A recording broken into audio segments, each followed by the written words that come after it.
Hey everybody, Matt Burke here. Tonight I'm going to be reviewing Conan the Barbarian, number 16.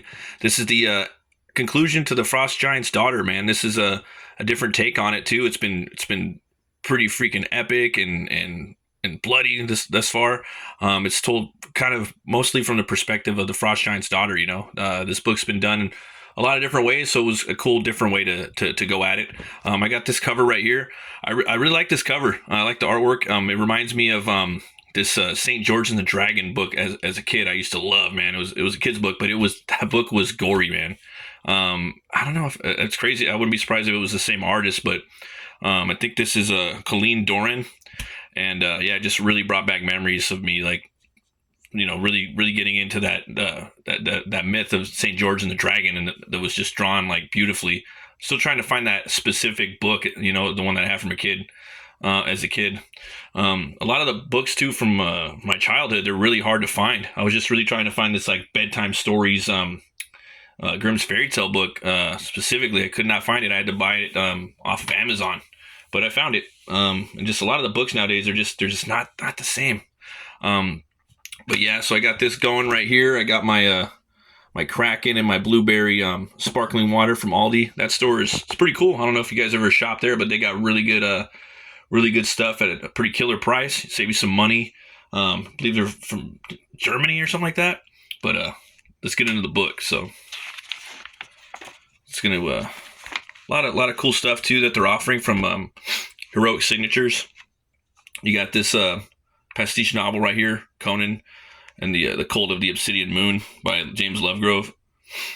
Check these out. You got the Battle of Blackstone. That saga's going through right there. Can't wait to read the next one. And yeah, we're going to pick up right here from where we left off on the Road of Kings. Amidst the blood-stained snow, Conan of Cimmeria slew the last of the Vanir war party. Thinking himself alone, Conan was surprised to see a mysterious woman at the battlefield's edge, who taunted him with their nudity and mocked his ignorance as the gods. Stoking his desire, the woman led Conan on a merry chase through the deepening snows and into twilight realms not meant for mortal men. There, thunder preceded the arrival of the woman's frost giant brothers, who attempted to slay the Cimmerian, but Conan was underestimated, succeeding in telling both brothers before chasing the woman to fulfill raging desires. Captured, the woman beseeched her father, Ymir. And Ymir is it's like one of the first, gods out of Norse mythology. That's where the world tree came from. So when I'm thinking of this as I'm reading this, and me being a big fan of Norse mythology, I'm thinking of Ymir, like of the Hyperborean ages, like the pre-Viking age to a certain degree, and that was one of the cool things about Howard, is that he brought all that folklore and history into his writing. So you're thinking of the old Nordic peoples and what they believed in of that time. So this is one of a really special story for me. But yeah, Ymir, who rescued his daughter from her folly and rendered Conan unconscious. When the Cimmerian awoke, he was surrounded by Njord and the Aesir men, who'd follow his spoor through the wastes. Though first disbelieving his tale, all recognized the truth when they beheld the gossamer in the Cimmerian's hands. Conan had met Atili, the frost giant's daughter. So here we go. Hours after Conan was found injured and confused, collapsed in the swirling snows of the frigid Asgard, his body was settled at the Aesir war camp. There is still pain, but with food in his belly and warmth from the fire, it shall pass. Crom's children did not cavil about their scars or afflictions. Henry Cavill. Henry Cavill should play Conan, man. He's perfect, man. I know everybody wants him to play everything. Like, oh, Henry Cavill could like play this and that, but for reals, bro, like he would be an awesome Conan. He'd be my first pick. Unsettled, however, is the Cimmerian's mind. His inner voice flares with thoughts caught fire, burning brighter than even the bonfire flame that lightens the darkened landscape around him. Smoldering the edges of his ignorance, he began to understand that the simplest questions to ask are also the hardest to answer. Again, Doug Braithwaite's art. I was just talking to guys at my LCS. I was just saying how these Conan books have made me a Wednesday warrior again. like comic books have been just slowing down over the past decade, and now they're really coming back. And I think this is one of the titles that's really bringing people back to the store. I know it is for me. And just telling them about like Doug Braithwaite's art, how he gets in there like pop, pop, pop, does his 4 issues, and Del Torre gets in, and what they set up over there at Heroic Signatures is just like a perfect like model of success for how you would like run a series. You get 2 slayers on your book, and just have them alternate, and give them some good stories. And Zub is just killing it. And Frozen Faith Part 4, The Hidden World. Writer Grim Jim Zub, diabolical Doug Braithwaite, artist. What do you believe? And then you got the dangerous Diego Rodriguez, colorist, and rascally Richard Starkins and Comic Crafts, Titanic Tyler Smith lettering. Woo, that's a tongue twister. Clamatoris, Chris Buteras, the editor, and just look at the art. I love the colors in here. This guy, man, he really killing it on the colors. And this issue, you're gonna see a lot of Conan's origin in here. And when I'm reading this, I'm like thinking back of like the book, the one with the movie with James Earl Jones. I forgot the actor's name that plays his dad in there. Like, it always slips my mind. And then you have the one with Ron Perlman. That kind of reminded me of this scene too. I think that the Momoa movie, everybody saw it. They're like, yeah, that first 10 minutes is the best part. But that line, when he's sitting up on the mountain in the old Milius version, this you could trust, Conan. Not the men, not the beasts, not the the women of the world, but this you could trust. Love that movie. Love that the original Conan. Here, no lad. I need to close the anvil. It's hot. It's hot as hell's in here. No, just a mite unpleasant is all. Get used to unpleasant things, boy. Life is full of them. Be thankful Crom gave you courage to face all things head on with no fear. And pay attention. You'll spill whatever water if you don't. You'll spill the river water if you don't. It's not me.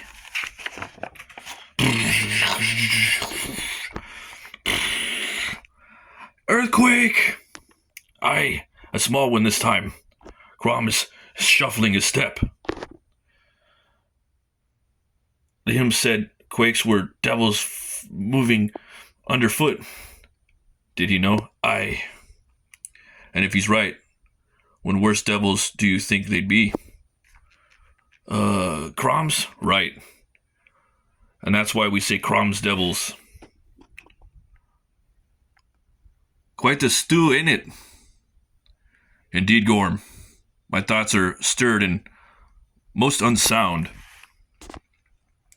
Nah, I meant actual stew. Get another bowl before the cauldron's bare. Just sitting there eating some stew. I ain't gonna lie, man.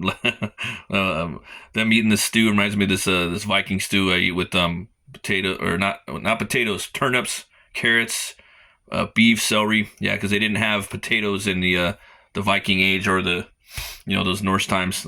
Back then, they didn't have them up there. They're native to South America. Me being Irish, I love potatoes. That's one thing I can never give up. You give up soda and maybe a beer, a brewski, some whiskey, but I can never put down a potato. Hells nah. I saw Tilly for just a moment in a bloody haze, and it's gripped my mind ever since. But you touched her. Touched a true goddess.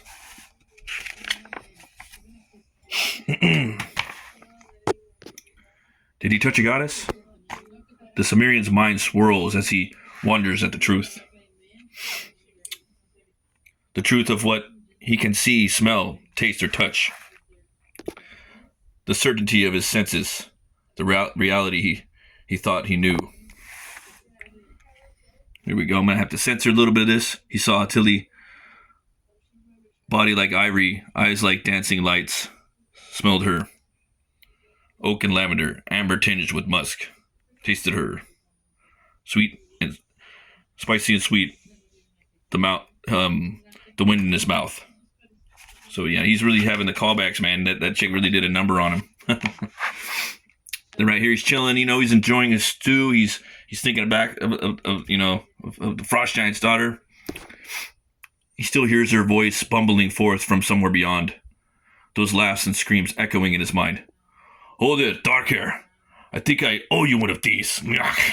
Smack, he gets smacked in the head. See there? Not so special now, are you? Conan's like, what the fuck? Motherfucker. Then he has this callback, he's getting hit in the head. I'm loving these flashback scenes in here. So cool. He's falling down. I like the way that, so you roll into the next page, and you kind of drop in like on a half pipe. Like if you guys ever did skateboarding or blading, roller blading or BMXing.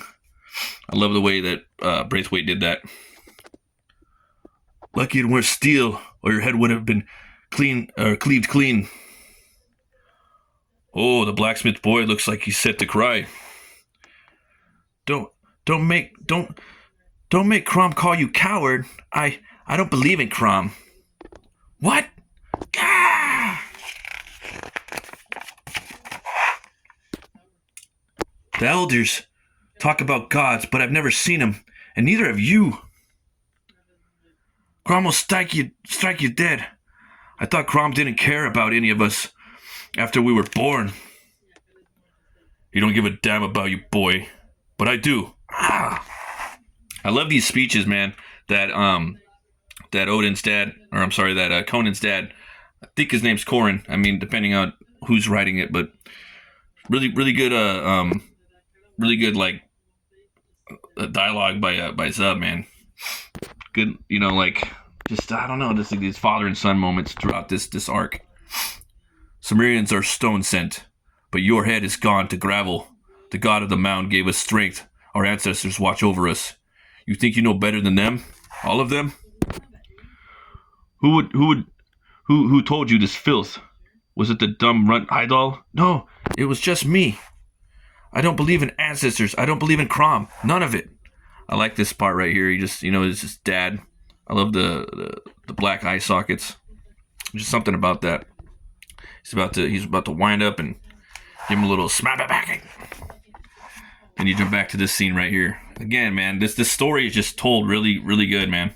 It might be, I mean, don't get me wrong. I love all like the brutality and the metal, like battle scenes and stuff. But there's just something about this story, the way that it's set together, and well, just this page right here, man. Like, check it out. Wolfiter's band of warriors were Asir through Bergen, or me should have been picked for that honor, but instead he took you, a filthy stone runt outlander. Worse yet, they all died in battle against the Van, but not you. No, Conan's special. Factly, you're the only survivor. And then y'all got the gall to tell me you've been blessed by Ymir's own naked winter daughter. I'm just a man like you. Damn right you are. Nothing special at all. No hunter, no fighter. I be your coward ran before the van, just like your coward killed the bear. Words are cheap, Northman. Back them up. Or back down. It's cool just seeing old Conan. He's a badass. He's got the scars on his face. Conan sees the enlarged Asir charge toward him, but Attili's words still cling to his thoughts, threatening to distract him. Yeah, he's got that it's just that goddess on the head. He's getting smacked with something right there. You cannot follow where I would lead. Her ferocity, or her frosty words tempting in their mockery. Does a little quick eye gouge. Just, so cool, man. The Sumerian gave chase, hunted his prey. Despite strange circumstance, he could still pretend the world made sense. A world of flesh and blood. So he spears him right there. Does a nice little gore. Pleasure and pain. Tested and victorious. So still grappling right there. This guy's probably doing a little glima. I believe that's what it was called, the Nordic martial arts, Nordic wrestling. Glima. Kicks him in the face. He's dropping the axe. The only faith Conan needed was his own. was his own body and mind, tested by harsh weathers or the will of another. Nice little fight sequence right here. Got the connects right there. Clocks him in the face. Kicks him in the jaw. Takes his axe from him. Always victorious.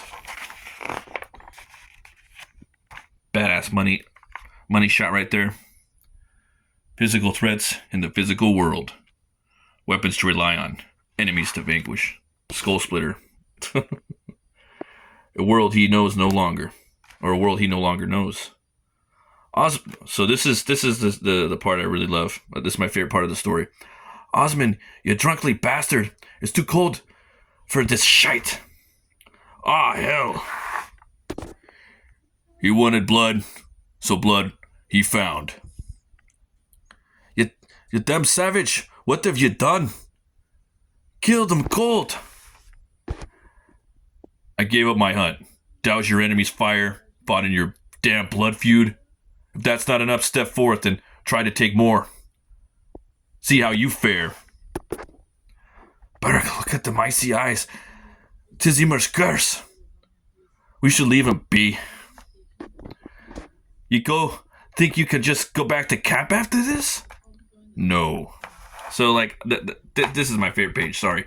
Not only does it have, like, the badass, like, you know, Conan pulling the axe out of the, you know, dude skull with the stance, but just how they're, like, just assholes, you know, and there's sometimes people are just like that, and there's nothing you could do, no matter what, they're just going to be that way. They're going to just look at you as an outlander, outsider, and you could do, like, you could, you know, give them the world, and they're still not happy, you know. And sometimes back then, those times you're just not one of the tribes, so, you know, they basically dispel you. But I'm gonna go ahead and jump to the back. I'll let you guys see what's next. I'm not gonna give that away. Gave most of it away though, but it's an awesome story, and I wanted to kind of show how it unfolded. The Grim Great Gods of the Howardverse by Jeff Shanks. Aye, laugh if you will, but who knows what shapes of horror have had birth in the darkness, the cold gloom, and the whistling black gifts of the north, or ghosts of the north? Who can say what elemental spirits of evil dwell in the fierce storms and the darkness? Well, may it be that from such fiends of night man evolved the worship of the grim ones, Odin and Thor, and their terrible kin. Robert E. Howard. The calm of the headland. Let's see here. One question that has always perplexed fans of the Conan stories is whether or not the gods that are worshipped by the various peoples of the Barbarian Age really exist. Does Crom really dwell in the mountains? Is Mitra real or set? Certainly. There are supernatural entities in the stories, powerful elder beings, fiends from the outer dark, Lovecraftian horrors, and the like. But what about actual deities? Usually Howard leaves the question either unanswered or answered in an intentionally ambiguous way. In The Frost Giant's Daughter, Attili calls her father Ymir, the god of the north, or Nordheim, and he responds with aid, though he does not appear himself. But even Conan is unsure whether or not the entire experience was just a dream. The device of a god or demigod appearing in a dream is one of Howard's uses more than once, including in The Phoenix on the Sword, when the long-dead priest of Mitra, Epimetheus the Sage, appears to Conan, or in Iron Shadows in the Moon, in which Olivia dreams of an almost Zeus-like anthropomorphic god crushing a group of demonic pre-human fiends that killed his half-mortal son. In all these examples, Howard gives us a tantalizing piece of tangible evidence that supports the veracity of those dreams. In the inhuman wisp of gossamer, the phoenix glyph etched on a sword, the ancient parrot mimicking the words spoken by a god long ago. By the time of the adventures of Belit, the Queen of the Black Coast, Conan has little doubt of the existence of the gods. When asked by Belit if he fears the gods, his answer is both differential and practical. I would not tread on their shadow. He goes on to say that he has known many gods, and that he who denies them is as blind as he trusts them too deeply. If we Look beyond the Conan stories, we can find a clue to the nature of the gods in the Howard verse via a series of stories surrounding the historical AD 1014 Battle of Clontarf, in which Brian Boru, the High King of Ireland, defeated the alliance of the Vikings and the Norsemen, who had been occupying their land. Howard wrote Spears of Clontarf, a straight historical tale in 1931, but failed to sell it. He quickly rewrote it as The Grey God Passes, adding a supernatural element, the Norse god Odin himself, who intervenes in the battle.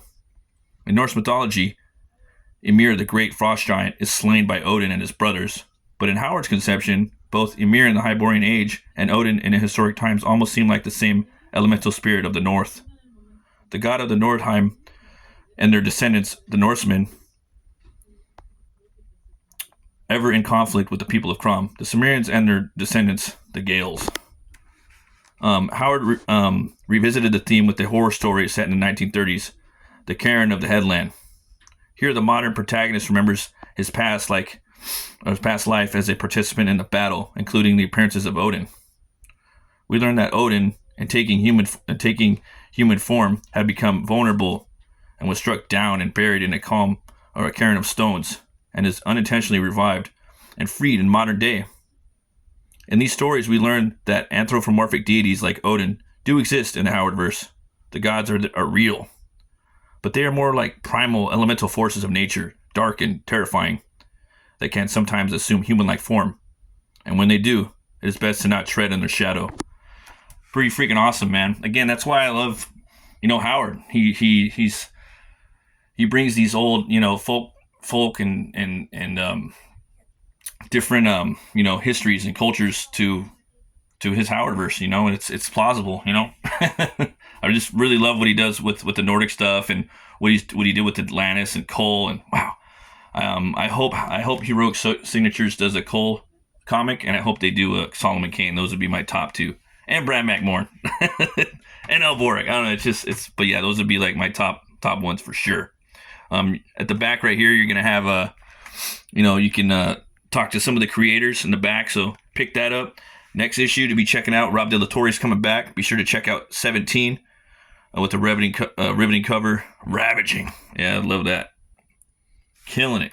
So give this book 2 horns way up. I love this arc that they did. Again, telling it mostly from the perspective of the Frost Giant's daughter. I think there's a lot to take away from this last issue, just life in general, when that being like, sometimes no matter what you do, people will still not be happy, or sometimes an outlander is just an outlander and you're not going to be, accepted into the tribe, if you will, and that's okay. That's fine.